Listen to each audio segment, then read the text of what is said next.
Okay, we are live. Hi, this is William Ramsey. Welcome to William Ramsey Investigates. On today's show, I have a very special guest, returning guest.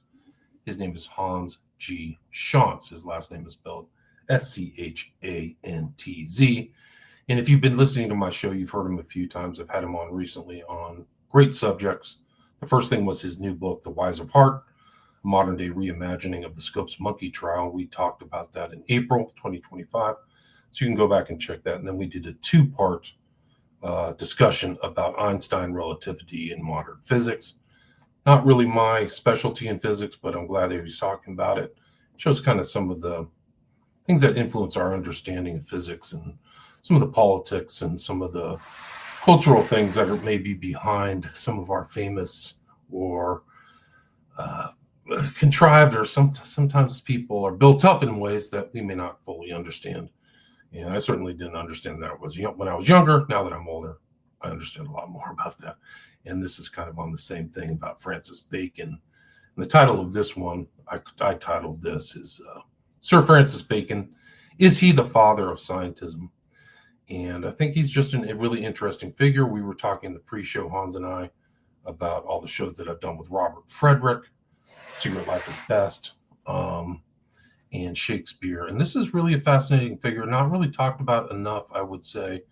But this is also going to be kind of like an intellectual history of Western civilization. I think that he's an important figure. But Hans can talk more about that. So Hans, Schantz, welcome back to the show. Well, thank you so much for having me on, William.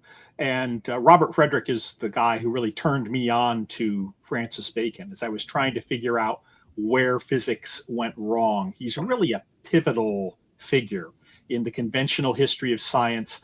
People sometimes treat him as being the father of science, as if science began with his pronouncements on how it should be done. But as we'll see in the presentation today, there is a long history of medieval progress in science and philosophy of science leading up to Francis Bacon. But what Bacon is really responsible for is for the modern cult of scientism. And it's kind of shocking to see how very clearly he laid out some of the technocratic agenda that we're seeing being put into place today. So we can go to the overview slide. We'll talk a little bit about the Dark Ages, and it's interesting to look at the differences between the Dominican and Franciscan approach to science in the 13th century. We'll talk about Bacon's background, Elizabethan England, and Henry VIII and Queen Elizabeth, and finally on to the man himself, his early life, what he thought of science, and what his legacy was, particularly with his description of the technocratic state captured in his novella, New Atlantis. And I'll finish up by talking a little bit about scientism and what it is and how it impacts us. Yeah. Now, there's a conventional narrative that nothing happened at all in the medieval ages. They were dark ages. The famous historian of science, William Whewell, said that it was unnecessary to go into any detail on what was happening in science during the period because it was at the end just as it was at the first. Other historians of science say that it was a period entirely of neglect. There's the classic meme of the hole left by the Christian Dark Ages. If only the Christians hadn't taken over, we'd be hundreds of years ahead. But as we continue looking, next one, you can take a look at Ernst Mach, who also argued that nothing happened between Archimedes and Leonardo. Next. But the reality is that growth built upon growth. You can go back to Charlemagne in the 9th century, and that was really the Carolinian Renaissance was really the takeoff point for a lot of modern culture. In fact, I was kind of stunned to realize the Romans managed to get by without the invention of capital and lowercase letters. Everything was capitalized until the Carolinian Renaissance, when they discovered, it might make words a little easier if we had the mixed cases, so you could tell the beginning of a word. Well, the 13th century was really a point of inflection where things were taking off. And there were a number of key figures, Albert the Great, or Albertus Magnus, and his students, Thomas Aquinas and Roger Bacon. And Roger Bacon was also a student of Robert Grosseteste. We'll talk about those figures here in just a sec. Yeah, some of those names really aren't familiar to me at all. I've done a lot of history study too. They're kind of obscure, and I wasn't familiar. I'd heard of Roger Bacon. I hadn't heard of Robert Grosseteste. Of course, I'd heard of Aquinas, but it's fascinating, the story of how this all came into being. And Albert of Cologne, or Albertus Magnus, is one of the key figures in that. He launched a revival of experimental science. He and his contemporaries were drawing on classical knowledge that was passed from the Greeks to Moorish Spain and was beginning to be translated into Latin and into the vernacular. And he was a Dominican. They were known as the Black Friars because they wore the characteristic black cassocks as monks. Albert wrote about 20 volumes, 500,000 words in all, on all kinds of diverse subjects. And he was such a popular lecturer that he had to hold his lectures outdoors so the crowds could attend and listen. But his most enduring impact was through his students, particularly Thomas Aquinas. Next. Now, Aquinas is famous as the one of the great doctors of the church. He was also a Dominican. He wrote on Aristotle and brought Aristotelian logic into the Western tradition. He had a variety of syllogistic methods he used to kind of organize and streamline thought. The basic syllogism concept of a major premise, a minor premise, and then a conclusion that follows from the two. He reintroduced to Western culture. He also had what he called a quaestio method that was good for more in-depth arguments, where he would lay out objections. On the contrary, he'd offer a counter argument. He'd present his thesis and then replies as needed. And that kind of formulaic method to chewing ideas and working things out really became central in Catholic teaching and thinking, largely due to Aquinas. Next. Now, the example of syllogism, a major premise would be a great philosopher is one whose methods and ideas profoundly shape philosophic inquiry across the centuries. Minor premise, Aquinas's methods and ideas have profoundly shaped philosophy for over 700 years. And a conclusion, therefore, Aquinas was a great philosopher. Now, those syllogisms tend to be kind of simplistic. Once you've identified premises, of course, you can get tripped up if you have false premises in them, but it does lend rigor to one's arguments. Next. Yeah, it's logistical rigor, right? So he's a logician as well. Oh, absolutely. Now, the quaestio method is a little more sophisticated. Like, we could ask the question whether Thomas Aquinas was a great philosopher and offer some objections to that premise, like that he merely repeated Aristotle without innovation, or that he relied on faith and that undermined his philosophic independence. And then you argue, on the contrary, that Augustine and modern philosophers held that a philosopher integrated reason with ultimate questions of being and truth. You could answer that that's exactly what Aquinas did, and you reply to the objections. I don't have to belabor the point. Next.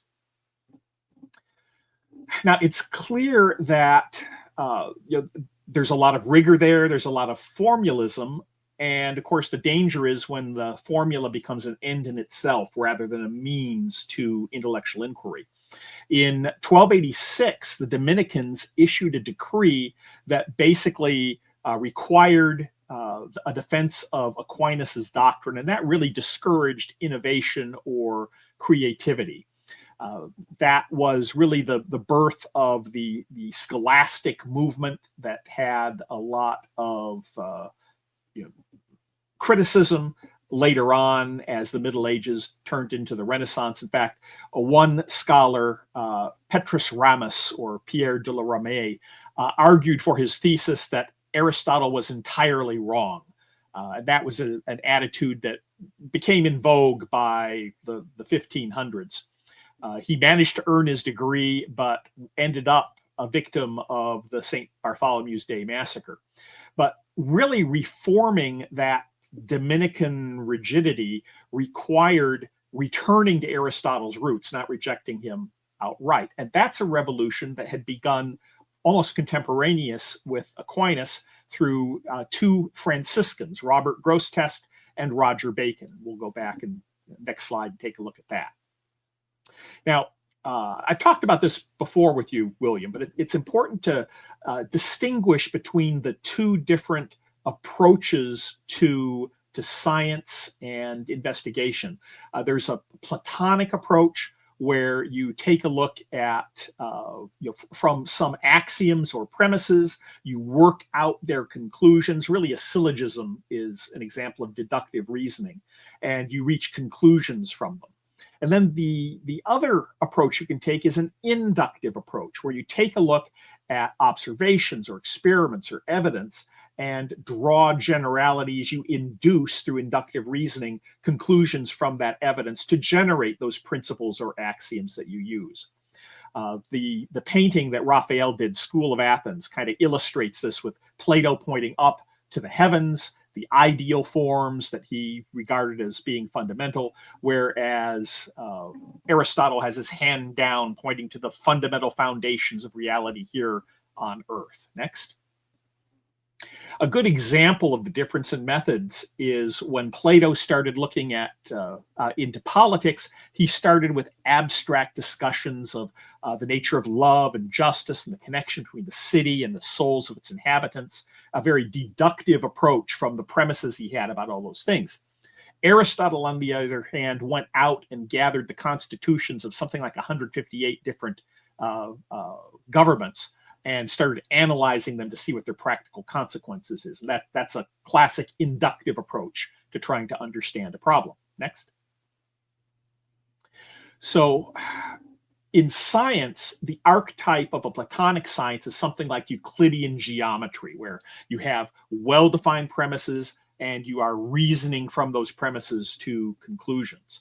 Another kind of science that Plato touched on in some of his dialogues is harmonics on a string, the notion that strings support different waves, you have different harmonics and wavelengths on them, kind of an early form of a mathematized or mathematical science. Aristotle, on the other hand, his science and his greatest contribution to science really was in biology, the kind of thing that Ernst Rutherford would have dismissed as mere stamp collecting. But what Aristotle did was very useful, going out, taking a look at animals, characterizing them, identifying species, identifying facts about how they live in the natural world. And in many respects, Aristotle's biology was the preeminent work of biology well into the 17th and 18th centuries. William Whewell argued that Aristotle asserts as distinctly as words can express that all knowledge must depend on observation and all science must ultimately be formed by induction. Next. So we have those two schools of thought at play. Robert Grosseteste was a Franciscan scholar at Oxford. He studied Greek and actually had some Greek monks to help him with his translation. He kind of combined the Platonic and Aristotelian approach, introducing mathematized science as well as experimental testing. And that was really an advance beyond Aristotle's work. Aristotle focused on observations, but an explicit concept of experimentation is kind of hard to find until the 13th century, where these kinds of things were expressed by Robert Grosseteste and, as we'll see, by Roger Bacon. Grosseteste argued for a two-step scientific method. He called it resolution and composition, where you form definitions, and then verification and falsification, where you tested them through observation and experiment. And it's interesting how that ties into some later ideas in alchemy, where the alchemical motto was to dissolve and combine. And then, of course, alchemy was tied into some of the more esoteric cults, where that was taken in a kind of figurative or spiritual sense that I'm not going to go into. I'm going to focus on the. It's still around. People are still tattooing it on their bodies and stuff. So. Oh, absolutely. It's still there. Well, next, Grosseteste had this wonderful work. It's relatively short. I guess it's pronounced de luce, or of light. He proposed that light was the first form and the cause and the extension of matter. And it's really one of the first physical explanations for the creation of the universe. He basically tied it theologically to, let there be light, and argued that light had the property of extending and then condensing and creating all of the different spheres of nature as they were understood at the time. So he used this geometric and optical model to create a kind of cosmology of how the universe began, and suggested that it was fundamentally the laws of light propagation, things like the fact that it distributes radially from a point and has the properties of reflection, refraction, that govern the ordering of the universe. So he had some things that we can recognize today in present day science. Of course, some of his concepts were not what we would accept today. Though it is kind of interesting that today any number of physicists like David Bohm, for instance, speak of matter as being frozen light, and that was exactly the concept that Grosseteste had, although for completely different reasons.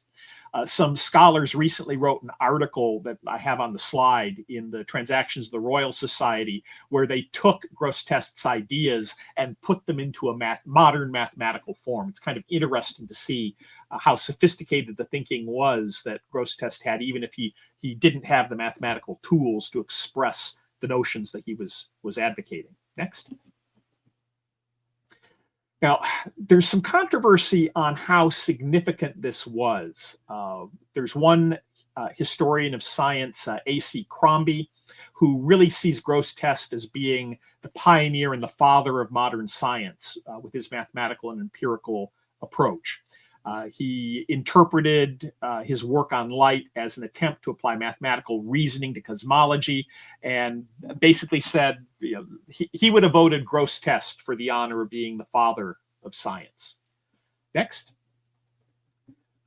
But there are other scholars who disagree and who emphasize the continuity of thought from classical scholars, Aristotle, Plato on through Grosseteste. They argue that Grosseteste's use of light was more theological and metaphysical, that it wasn't governed in empirical science, and that really it was just more of a continuation, maybe an incremental advance beyond what was already in Aristotle. It's kind of subtle and difficult to read some of these medieval texts, because it is very easy to read in modern understanding of the physics of light and modern understanding of these concepts. And read them in where perhaps those meanings weren't present in the original work. But it's still very fascinating to see how sophisticated the ideas were. Next. Well, then we come to Grosseteste's student, Roger Bacon, who also studied under Albertus Magnus. Now, Bacon was also a Franciscan. They were called the Gray Friars because they wore the gray clerical garb.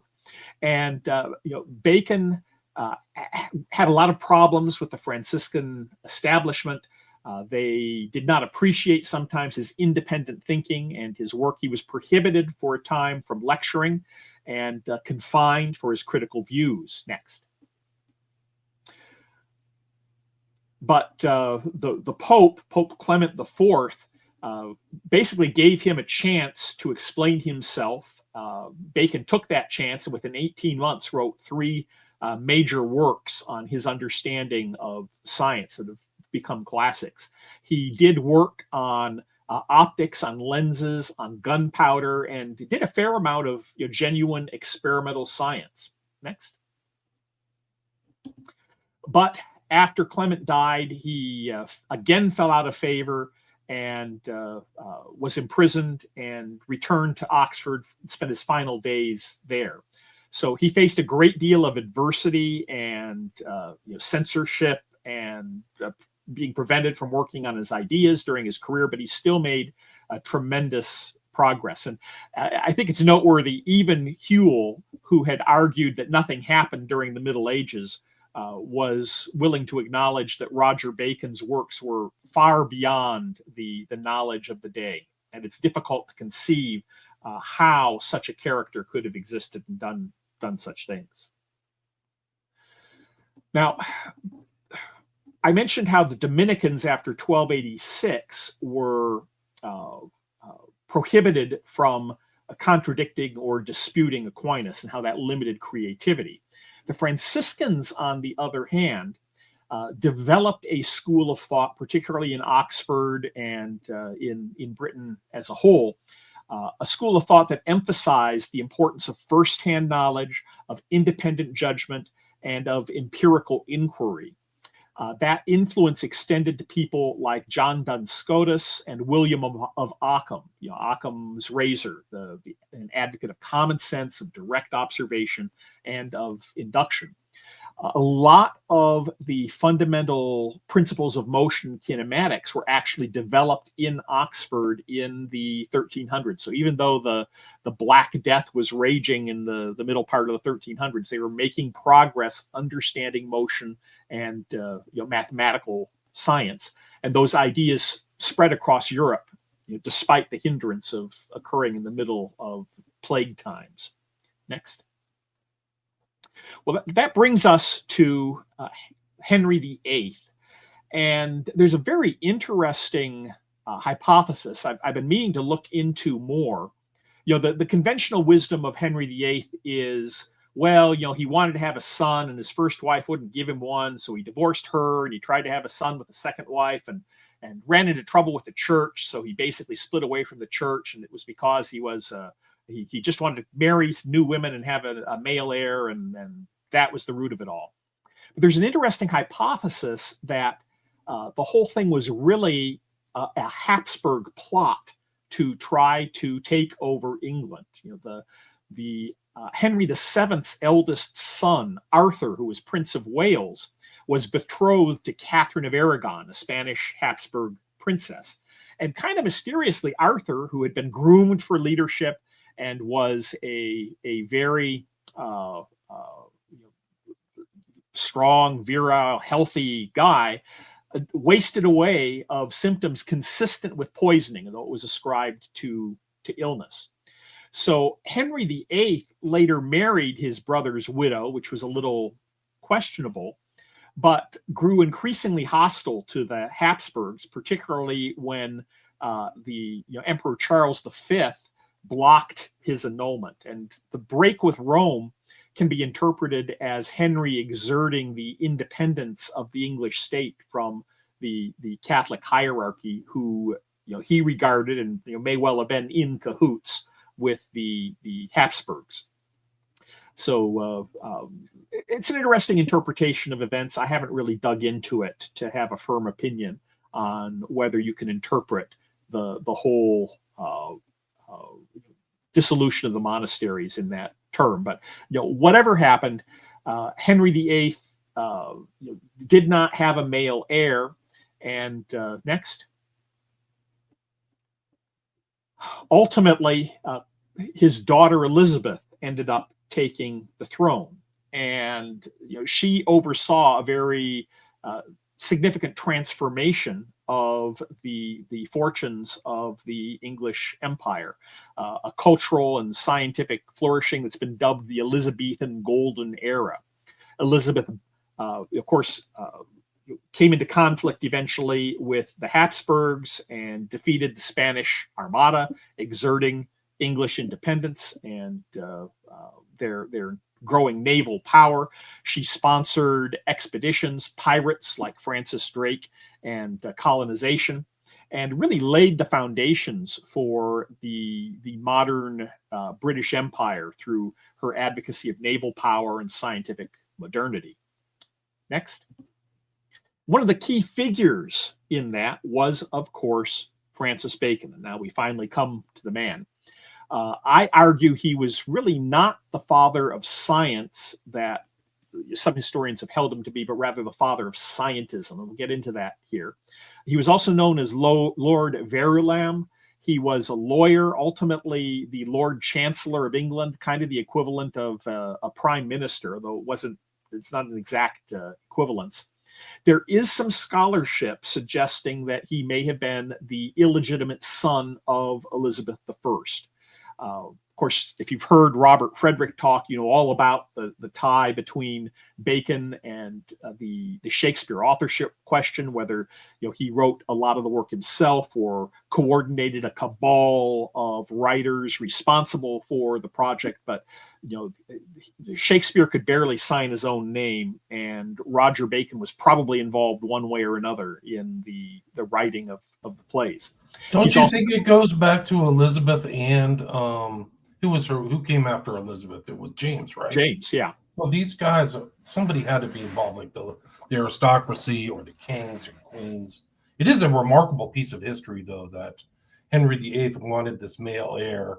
His daughter probably outdid so many other male kings in her farsight, and just incredible. And her support of these intellectuals. So it wasn't just Francis Bacon, right? It's not just Francis Bacon. John Dee's around, and some of these other characters you're going to mention too are around that helped build the empire. So she was very generous in that sensibility. She didn't just have one kind of go-to, consultant or consigliere or something like that.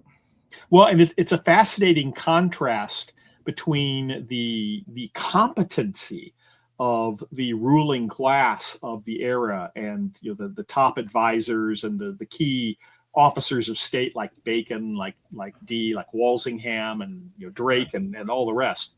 And there's quite a contrast between that and the present day, where you kind of have to wonder how many of the supposed figures of state are really just figureheads for the real movers and shakers behind the scenes. But well said.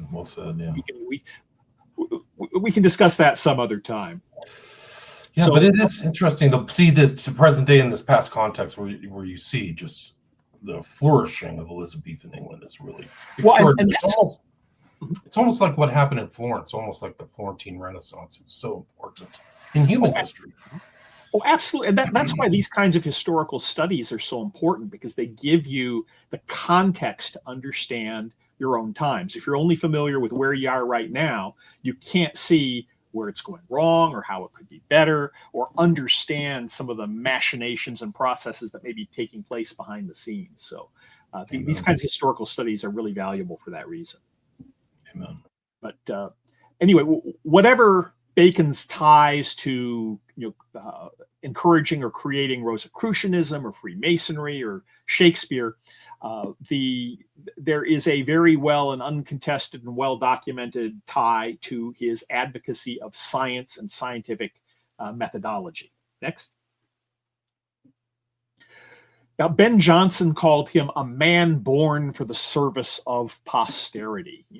He made quite an impression on most everyone who knew him. The suspicions that he may have been the illegitimate son of Queen Elizabeth I come from a variety of circumstantial evidence. He was born next door to the palace. His mother was supposed to be Queen Elizabeth's lady in waiting, and his father, Sir Nicholas Bacon, who, although he generously provided for all of his children in his will, Sir Nicholas Bacon did not provide anything to Francis, as would have been customary, since he was supposed to be his father and Francis was his son. When he was 12, Francis Bacon was admitted to Trinity College. He disliked the whole Aristotelian curriculum, which was still kind of tied to that syllogistic schoolman approach to Aristotle. He thought it was outdated. Legend has it he read every available book that was available in England, and developed a very critical mind from an early age. At 15, he dropped out and went to Gray's Inn to begin legal training. He was sent to France as a diplomatic observer, where he invented an original cipher, a bilateral cipher. Pretty clever concept. The idea was to use different fonts in a letter where the real message is concealed in a different font buried in the rest of the text of the message. And that's still something that's used today in the form of steganography as a form of cryptography. And Queen Elizabeth sent her favored court painter, Nicholas Hilliard, to France to paint the young Francis. The Latin inscription on the portrait was, "If I could only paint his mind." So, it's hard to tell how much of this flattery was just, people sucking up to a favored young man, or how brilliant he was. But he was probably a very brilliant and very clever young man to have done all he did at that early age. Next. Now, Bacon on science, he rejected Aristotelianism and thought it was just useless disputations. He disdained the concept of syllogism and advocated instead induction. And he promoted the concept of empirical observation and inductive reasoning as the foundation for science. And that's really where his reputation as the father of science comes from. Now, I think clearly those were not original ideas to Bacon. He was an advocate or proponent for them, but he didn't originate those ex nihilo. But what really I think is a legitimate reason for lasting fame is his program he called the Great Instauration. That was his grand vision for a complete renewal of knowledge, of science, and of learning, and of overcoming the stagnation, as he saw it, of the academic scholasticism of the day through this empirical and inductive approach. Next. Interestingly, though, for all of his advocacy of science, he was remarkably obtuse about the great scientific work that was taking place around him. His doctor and the court doctor, Dr. William Gilbert, Gilbert was a pioneer in understanding magnetism. The viewers will be able to see the painting of Gilbert or engraving of Gilbert demonstrating his magnetic experiments to Queen Elizabeth. And he wrote a great treatise on magnetism. Next. But Bacon showed disdain for all those who waste their time probing some solitary matter, as Gilbert on the magnet. Despite the fact that Gilbert also had emphasized the primacy of experimentation, and he practiced what he preached, doing fundamental research on magnetism. William Whewell commented that Gilbert's work was so thorough that even to this day we have little to add to it. He did, through his experimental work, come up with many of the fundamental principles of magnetism that endure to this day. In fact, he's the one who coined the term electricity. So, really a very fundamental figure in electromagnetic science. Next. Well, there was more than just physics taking place in the Elizabethan court. Another court doctor, William Harvey, was busy figuring out the circulatory system. And he basically figured out the circulation of blood through the heart, through the lungs, into the body, and back to be recirculated by the heart. In fact, that work created the impression, or I guess I'd say it reinforced the notion of man as a mechanism, which then became crucial to a lot of the materialists like Thomas Hobbes, who built upon Harvey's work as a justification for their materialist, mechanistic worldviews. But here again, Bacon ignored Harvey. He notoriously also ignored Copernicus and Kepler. So he really was very obtuse about the great scientific advances of his era, despite all of his advocacy of science. Next. Yeah, and Harvey had the remarkable offhand quip about Bacon writing philosophy like a Lord Chancellor. So I don't think, Harvey was not very impressed with Bacon's philosophy of science. Next. Now, Bacon's also known for what he called his four idols. These are effectively ways reasoning goes wrong. And he started with idols of the tribe. Those are errors arising from human nature, from our senses, our desires, our tendency to impose patterns on reality. Idols of the cave, biases stemming from individual background or education or temperament. You have a context that forces you or conditions you to think a certain way, and you have trouble getting out of that context. Idols of the marketplace, caused by misunderstandings of language and communication, where the words are distorting thought or knowledge. And idols of the theater, false notions that are accepted from the dogmas of the day, watching a staged play and mistaking it for truth. And there's some wisdom in those idols of Francis Bacon. But next, we can go back to Roger Bacon, who also had four grounds of human ignorance. And they don't quite overlap. Bacon's four grounds of ignorance were trust in inadequate authority, force of custom, which leads men to accept too unquestioningly what has come before their time, placing confidence in the opinion of the inexperienced, and hiding one's own ignorance with a parade of superficial wisdom. Honestly, I think Roger Bacon's four grounds of ignorance are a lot clearer and more prescriptive than Francis Bacon's. But Whewell again commented that many of the expressions of Roger Bacon, the Franciscan friar, remind us of the thoughts and lofty phrases of the philosophical chancellor, Francis Bacon. Next. So Francis Bacon has come into a lot of criticism. One historian of science that I really respect, Clifford Truesdale, commented that although Bacon is being regarded as being the first to recommend the new method of scientific inquiry, he himself discovered nothing of importance either with it or without it, which I think is a fair criticism of him. And another scholar, Morris Cohen, commented that the popular belief that Francis Bacon was the founder of modern science is so flagrantly in contradiction with all the facts and history of science that it's instructive to inquire how such an absurd belief ever gained currency among educated people. So, it's because he was such a great literary figure that he could impress upon people.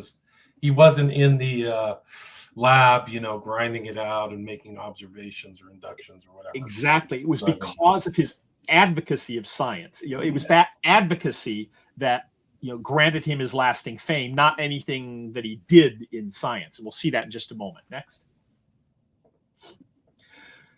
Now, so despite all those shortcomings, from 1661 to 1831, European thinkers regarded him as being a figure perhaps second only to Newton. And even today, you'll find that Peter Thiel and contemporary transhumanists cite Bacon as an inspiration, particularly with his advocacy that science should be focused on restoring lost youth and on prolongation of life and advancing medicine.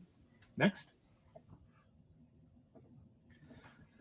So, those dates are instructive. The 1831 is because that's when Whewell was writing his work and his study of inductive science, and pointed out that what Bacon did wasn't scientific discovery per se.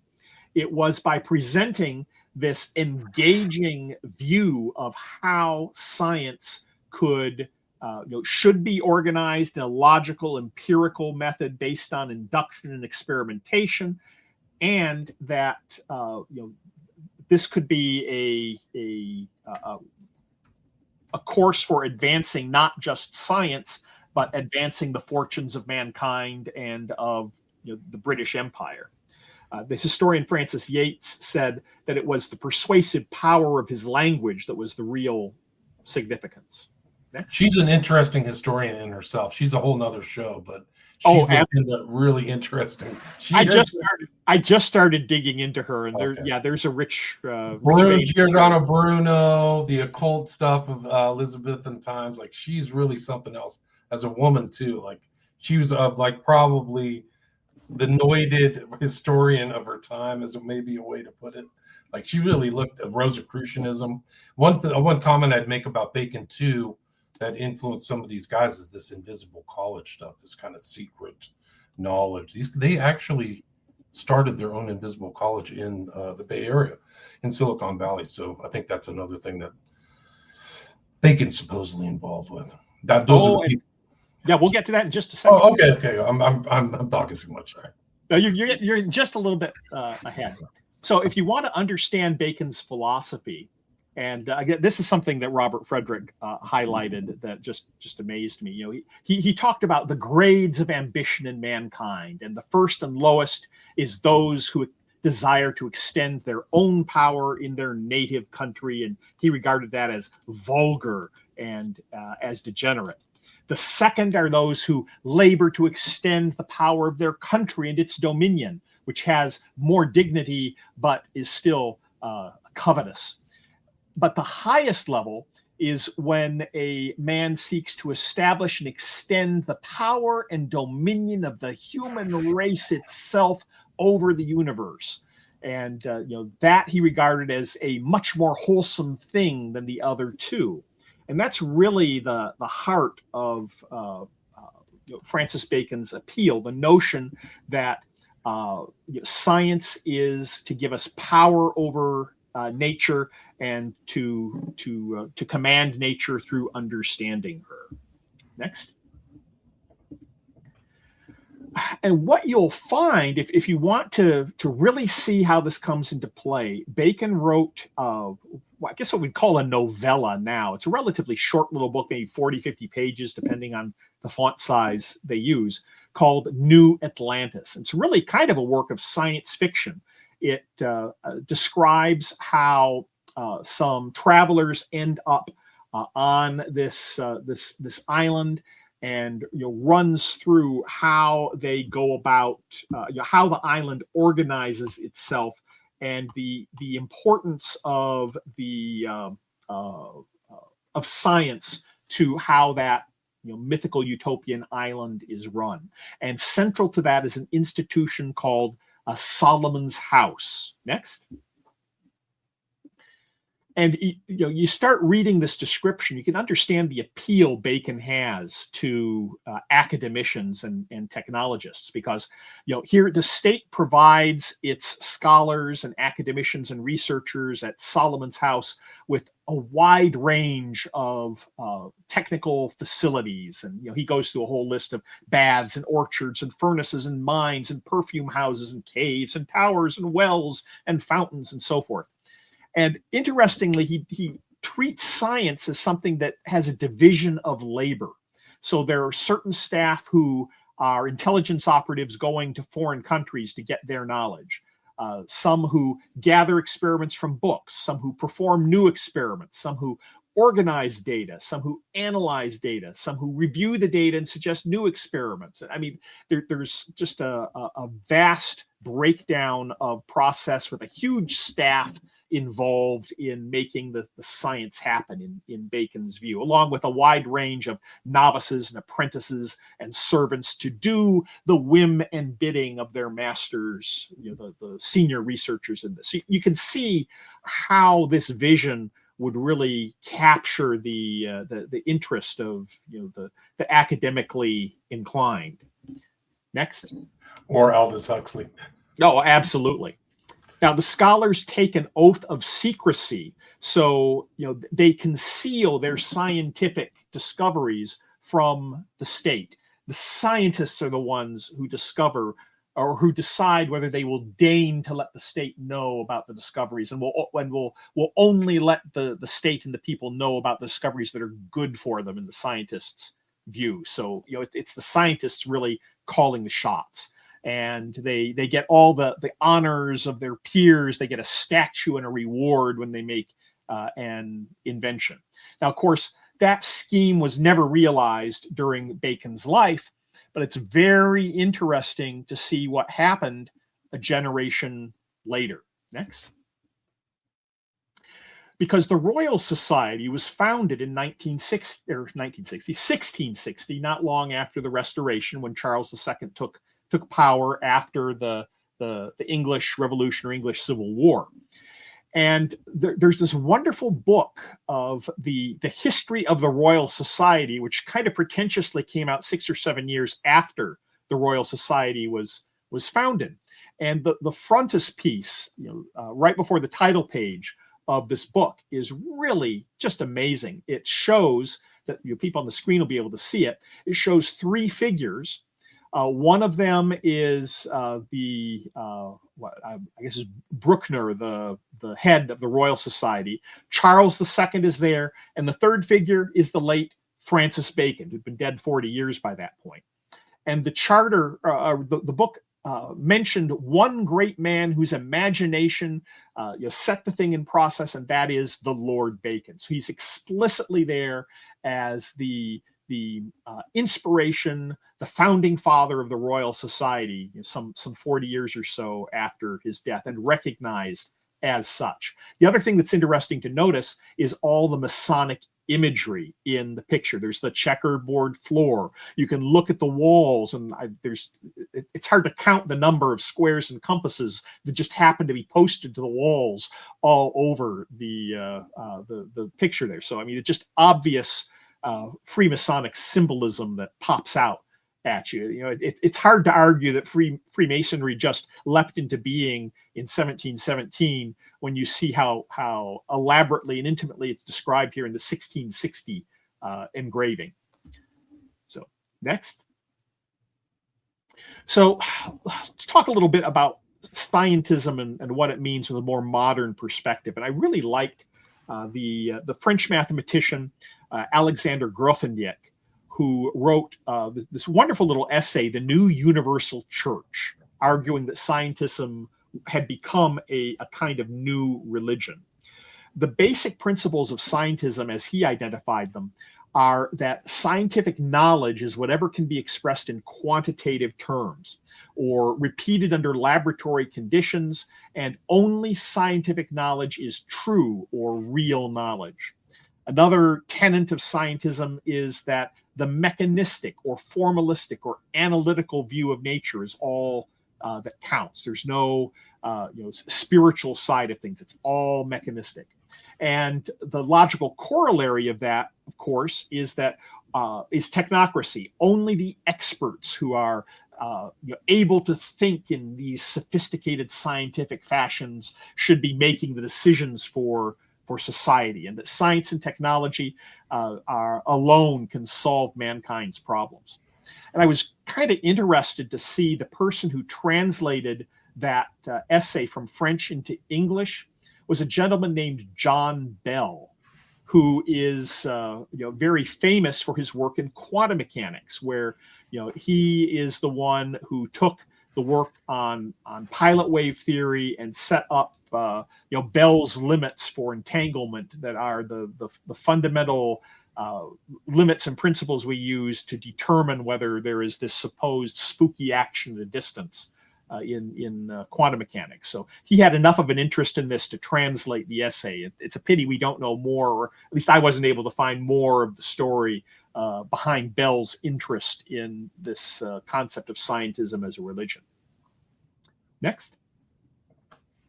Well, that's it. We've covered a pretty good swath of history from the supposed dark ages of medieval times through into Elizabethan England and Francis Bacon, and taken a good look at the legacy of Francis Bacon and how it's playing out today in the advocacy of technocracy and in the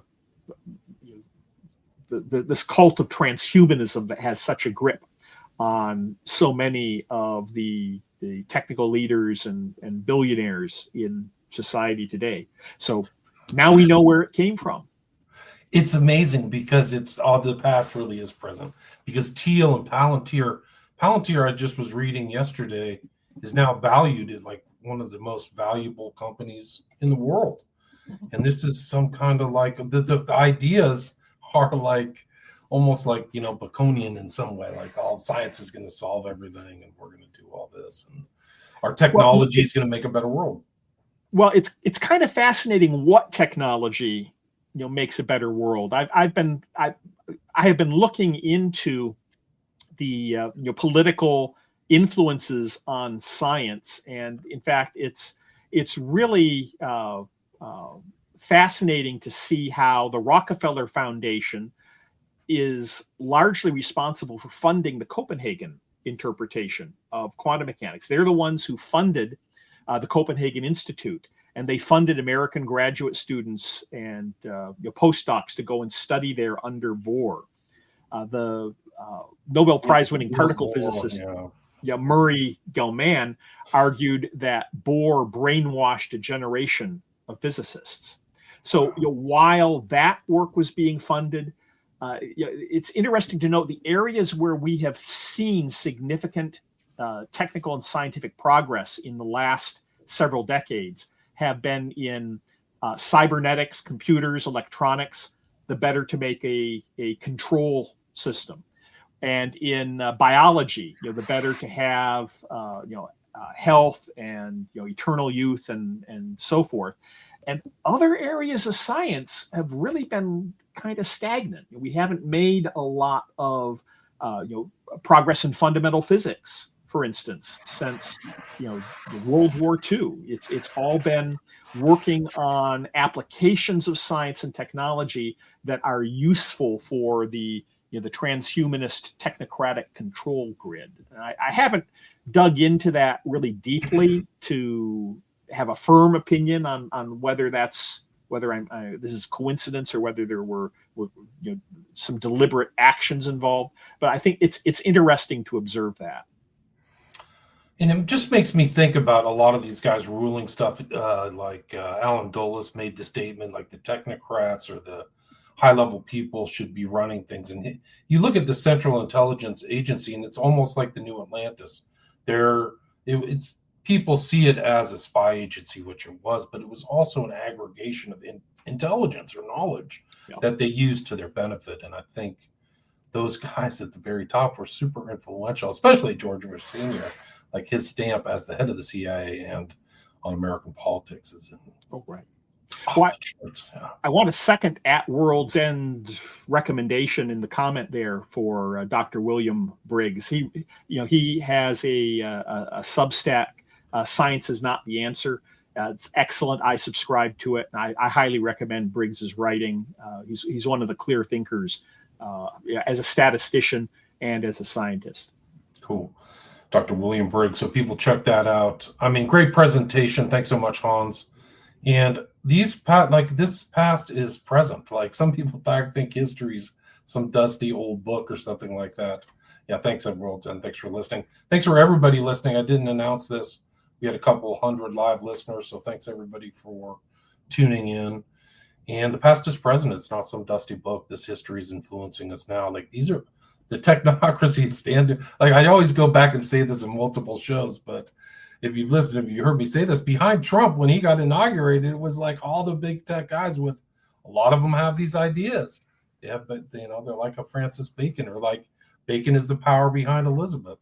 Like how these guys who were behind Elizabeth had a lot of influence, and she let them have influence, which is interesting. So you're still seeing that today. I mean, Teal is really a mover and shaker, much like Musk, who's on the outs, but Teal doesn't seem to be on the outs. I don't know what, you know, their personalities must be different, but these are kind of like them. Would you agree that maybe Musk, Teal, and Karp and some of these other characters could be the kind of modern incarnation of kind of Bacon or some of these other characters?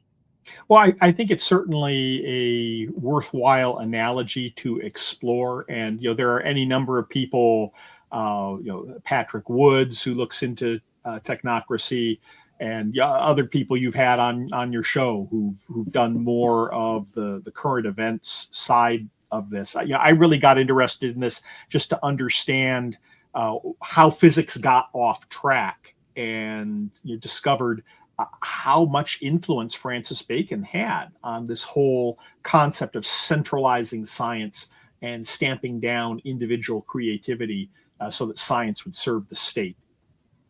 Wow, that's interesting. Yeah. Yeah, science as servant to the state.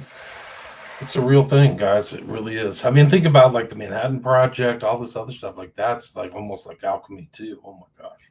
Like creating this bomb, and all for the thing of warfare and national rivalries, things like that were of interest back in Elizabethan England too, for that matter. I mean, I've talked to Robert Frederick. All of the enemies in Shakespeare were their current enemies or rivals, whether it was the Dutch, the Scots, the French, make fun of the Welsh, all this other stuff. So it is interesting how this science serves the state.